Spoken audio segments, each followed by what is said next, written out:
Assalamualaikum warahmatullahi wabarakatuh. Alhamdulillahirabbil alamin. Wassalamu ala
Alhamdulillah, bersyukurlah pada kita kalian semua yang walau dalam hujan tetap masih mau melangkahkan kakinya ke majelis ini.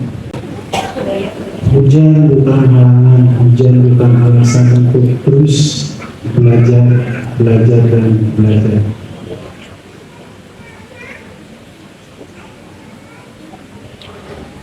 Suatu ketika Tuan Syekh Qadir berkata kepada murid-muridnya,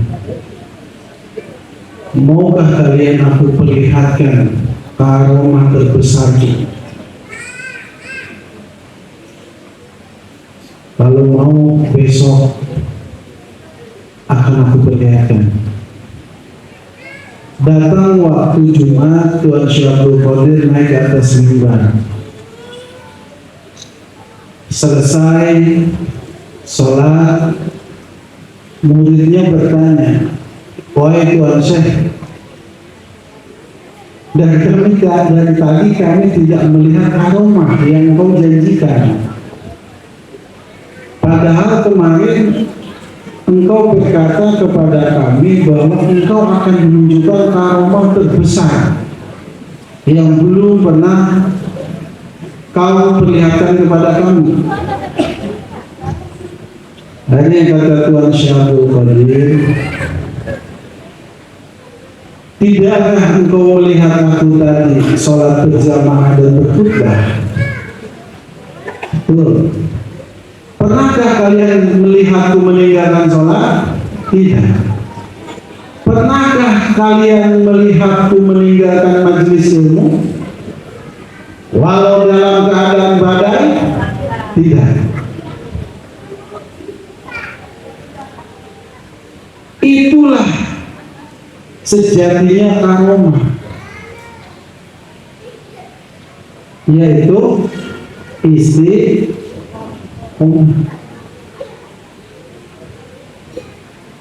Orang yang bisa terbang, bisa ada di dua tempat dengan waktu yang bersamaan, bisa melihat masa depan, tahu isi hati orang, itu hebat. Tapi jauh lebih hebat adalah orang-orang yang walau dalam keadaan hujan, badai, mereka tetap melangkahkan kakinya ke majelis ilmu untuk mengejar istiqomah.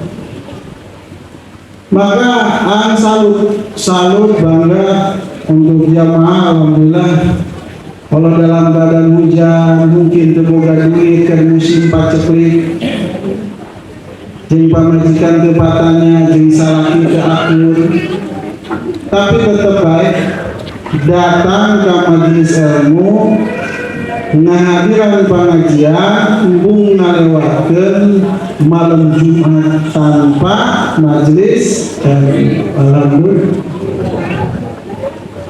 Nah, ini adalah suatu karunia yang sangat besar yang Allah berikan kepada kita. Maka kalian jangan terpesona, jangan mudah terperdaya oleh orang-orang yang mungkin bisa menggandakan uang, megang daun jadi uang, bisa terbang, bisa ada di mana-mana, tahu isi hati orang. Kalau tanpa istiqomah, itu sia-sia. Maka selalu aku tekankan untuk para jamaah majelis Allah, tidak usah kalian mengejar khawarij, tidak usah kalian kejar karomah. Yang wajib dan harus kita kejar adalah istiqomah. Bukan ikatan suami takut istri kalau di rumah, di luar Badung sahawai di toelan.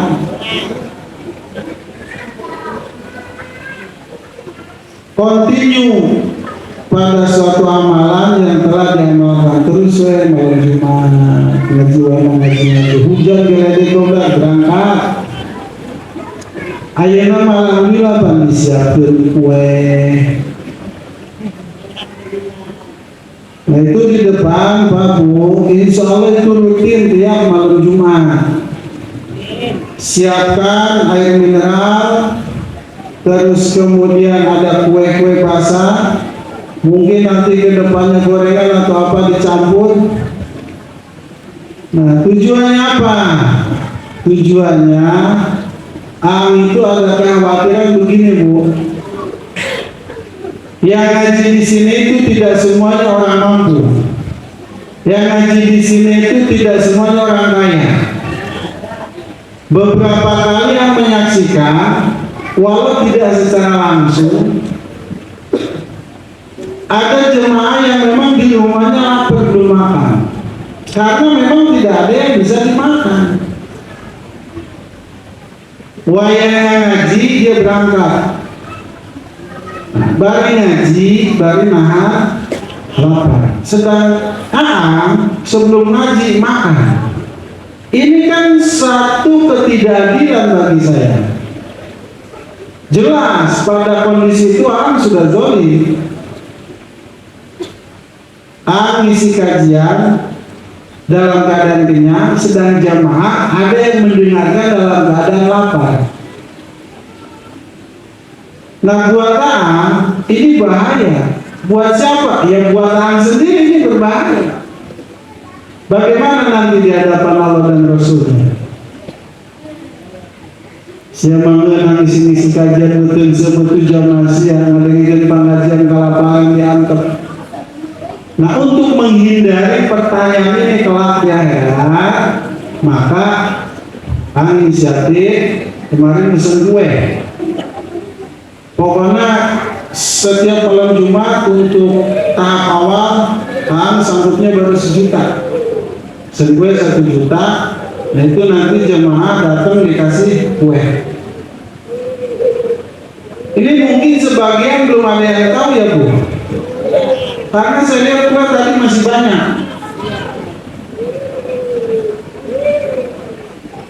Nah nanti kalau umpama ada sisa di depan pos itu, pulang ngaji mau bawa silakan ambil, asal ulah jeung posna.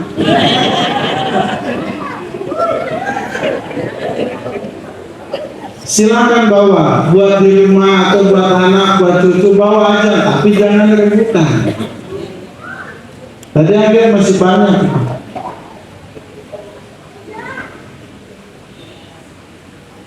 Nah mudah-mudahan ke depan rencananya nanti dibikin itu apa?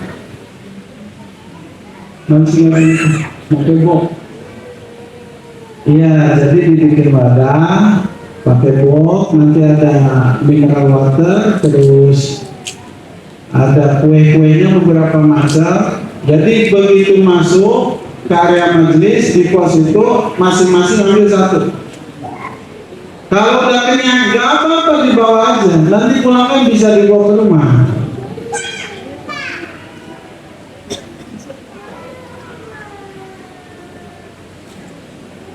Kalau saya mau ini nanti bikin kue boleh nggak taruh di situ buat jemaah? Oh silakan. Silakan. Justru ini kan secara tidak langsung memberikan contoh, betul ya? Memberikan contoh, tak dulu itu. Jadi sebagai pimpinan pondok atau pimpinan majelis, kita itu harus peka, jangan hanya fokus kepada materi saja, tapi pikirkan juga, perhatikan juga apakah ini jamaah ada yang belum makan atau memang mungkin ada dari kemarin belum dapat nasi. Nah ini yang perlu kita perhatikan. Mudah-mudahan kedepannya mah hoyong nama Bu pengen nahan terus terang beresnya kita perasaan kan berhubung kalau nudaikeun masakna. Jadi tidak jadi. Ada yang mau masak di sini buat prasmanan pengajian malam Jumat? Ada nggak? Nggak ada. Sudah tanya beberapa orang, nggak ada yang mau nggak bikin nasi sama daging bakar atau mungkin daging, bikin sop, bikin acar, sop nanti disuguhkan buat pengajian malam Jumat. Nah itu sampai sekarang belum ada yang mau masakan. Kenapa? Karena tidak punya anggarannya. Jadi lu masak, nyanyi sok beli sorangan belanja.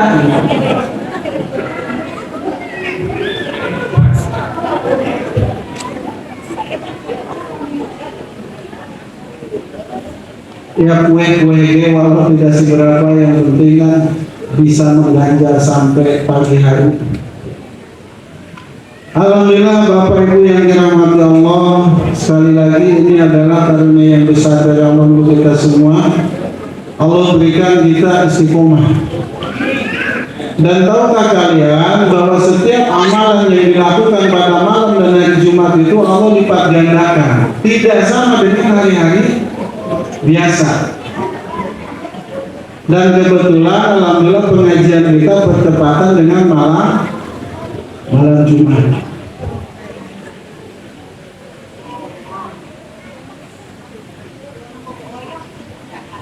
Untuk kajian hikam, rasanya tadi sudah begitu jelas oleh Busana. Dan kemarin minta justru tolong untuk pengajian malam Jumat depan, tidak mau duduk di kursi. Jadi pengennya di bawah gini lesehan terus. Kalau enggak bikin palet, tapi kan di situ bisa tuh di gazebo ya. Maksudnya nggak usah di tengah, di gazebo bisa tuh enak. Supaya bisa sila, baru lihat kitab. Nah, kan nanti pakai itu gini enak. Kamu mungkin kurang nyaman. Terus berasa nggak sopan, kolotnya ada, nah di luhur. Nah, kolot kan cuma di luhur. Pada malam ini satu saja yang ingin saya sampaikan, bahwasanya setiap apa yang kita perbuat di alam dunia ini akan dipintai pertanggungjawabannya di hadapan Allah. Dan setiap kita adalah pemimpin. Suami memimpin anak dan istrinya. Dan setiap pemimpin itu akan dipinta pertanggungjawabannya. Banyak sekali lihat yang termasuk jamaah majelis Allah yang keluarganya atau mungkin anak cucunya masih berpakaian yang mengumbar aurat. Tanya kudu disampaikan babu jangan aurat lalaki teh dibujang nepi ka tuur kade arek bari mancing ke maneh arek ulin jeung babaturan, pokoknya keluar imah wajib mana nutup aurat. Kalau anak itu tidak ditegur, tidak diberitahu dan dibiarkan, maka mereka akan menganggap hal itu hal biasa dan tidak menimbulkan masalah atau tidak membuat dosa. Termasuk anak perempuan. Kalau mereka tidak diberitahu bahwa satu helai rambut perempuan yang dengan sengaja diperlihatkan kepada yang bukan mahram, maka itu sudah cukup menjadi alasan Allah untuk memasukkannya ke dalam neraka.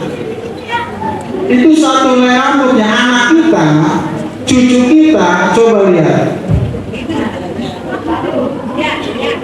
Maksudnya begini, kita ngajinya rajin, sholat rajin, tutup aurat, tapi anak dibiarkan terbuka aurat, ini bahaya.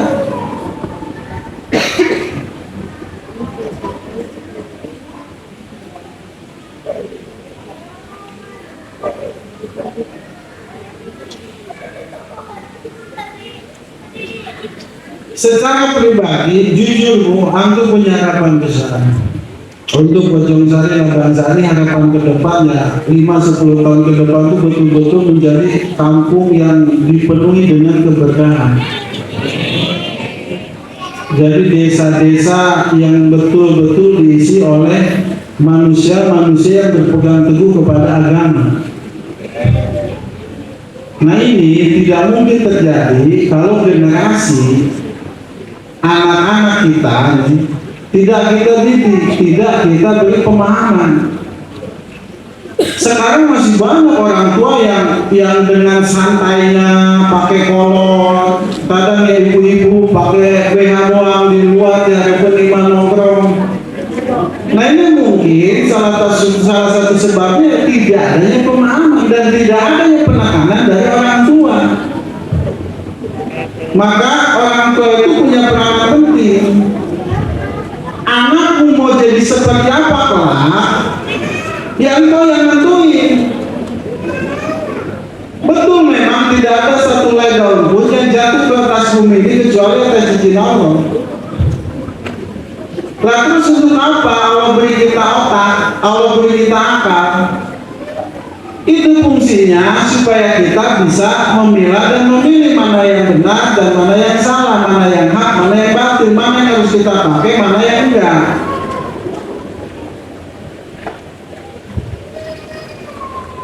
Dididik dari sekarang anak-anak kita, cucu kita, bawa ke pengajian, bejaan aurat, neng, awas ya, pulang boboan, awas aurat. Pak Bu, sehebat apapun ibadah kita, kalau masih ridho dan membiarkan anak kita berpacaran, dijemput oleh pacarnya, keluar kelayaban, dayus Pak. Dayus itu adalah orang yang diharamkan oleh Allah jangan masuk mencium wanginya surga saja, tidak boleh.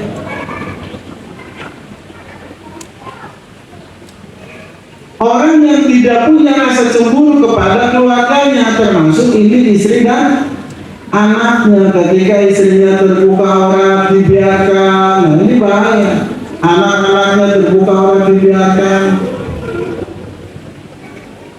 Ya, jadi sekali lagi tolong sampaikan kepada anak-anak kalian tentang syariat Allah, tentang bagaimana kita menjalankan kehidupan,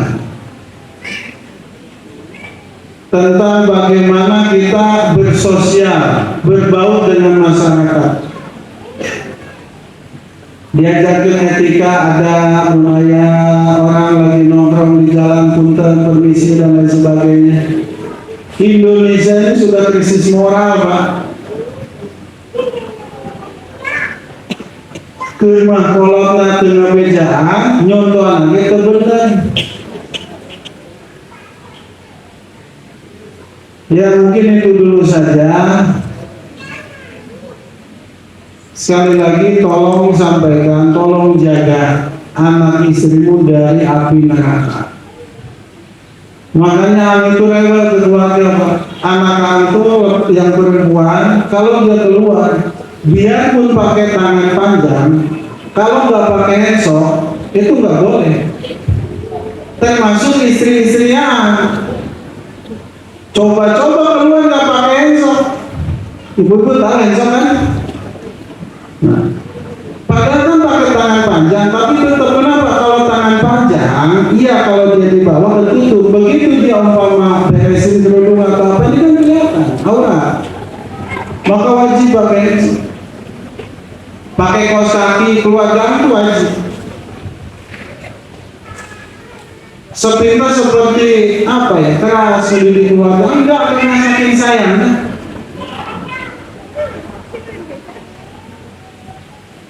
Telah janji, saya sudah janji kepada keluarga saya, anak istri saya, demi Allah saya tidak akan biarkan satu helai rambut kalian tersentuh api neraka.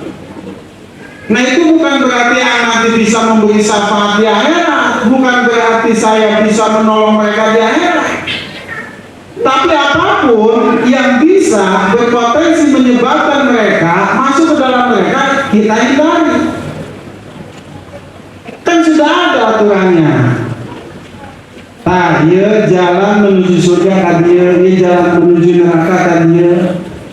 Kita sebagai suami Pak, wajib selalu memperhatikan keluarga, khususnya urusan akhirat.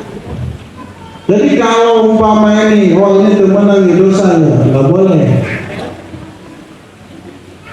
Ya termasuk juga jemaah, suka lihat masih ada yang kadang-kadang pakai kolor, ya terlihat aurat. Ya mulai sekarang mah, ayo kita sama-sama belajar, memberikan contoh yang baik untuk anak cucu kita.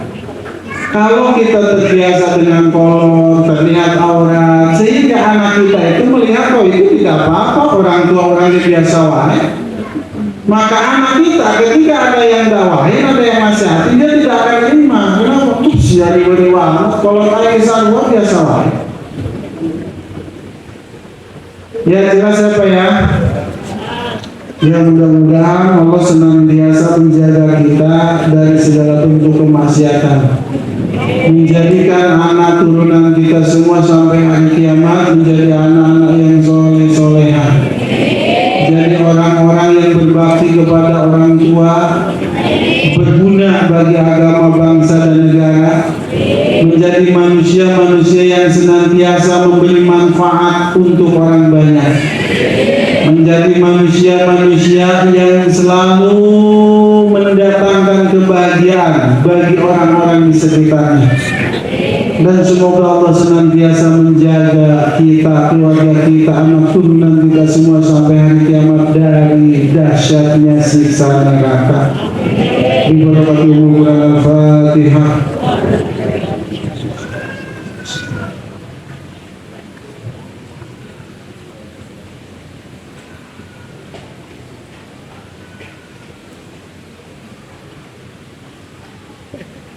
Assalamualaikum warahmatullahi wabarakatuh.